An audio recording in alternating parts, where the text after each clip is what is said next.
qui va à Londres, bana tout dans le monde, biso tozaka awa la famille à Ibrahim Yanzambe leader na biso. Donc tozolela rappel la biso Blaise atiki biso. Et oui, ça la monde zela motuto. Donc tozolela ya na biso et puis tokunda na kimia. Donc tozolela donc ba fanatique tout ya pesa ntango leader na biso akweleli likambo ya day donc botika été venanga Tony Twingi botaye maboko igete samba botaye maboko bana partout dans le monde botaye maboko botika été mosapi moko sokolaka lisouté donc voilà quoi donc tout ça na palais na famille place matin les alliés toujours na ya Blaise donc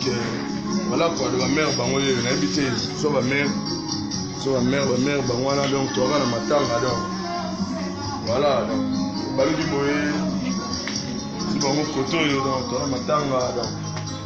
ba mère bango yo na habité voilà quoi donc toka na matanga tozolela donc toka na matanga donc instrument yango wana toujours tozobeta musique donc na habité quoi.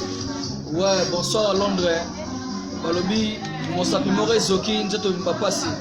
lelo mpe makambo ekoyi na kaka na biso bana pesa ntango toza na matanga toperde noko na biso Blaise noko na biso ya pesa ntango masha wa gens toza na mawa biso tout donc bana Londres botika biso te soutien na bino osala biso bien alors na minute ofena na famille nde tozolela tobungisi vraiment moko ya biso ya motuya ya kosakana te nayebi te kwa toza na palais donc palais yango oyo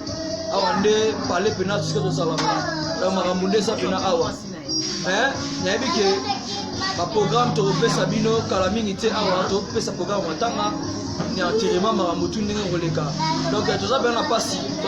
ya kosakana te botika biso te get samba donc bafanya star na Londres bape na biso lokola batu lokola ba Tony Twingi Gogan batu lokola ba Jean William donc on est ensemble donc toi bien na mawa na botika so japon ensemble na mona rosa ouais donc voilà quoi donc toza pena donc tina palais habité sur molili bon oh là molili oh aïe souci ils ont mon na kutu te donc à la prochaine fois nous te reçoit donc ba image donc palais molili donc mon monument molili le côté mais alors ça awa tous à image ensemble donc toi na passe libre dans le bezate donc les lots pour les biso on appelle ça temps merci na bino vraiment merci ouais merci na bino bena donc tout ça ensemble donc to les la fait na biso donc ciao botika biso te bo soutenir biso boto kunda pena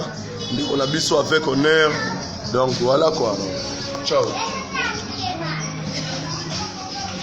then aïe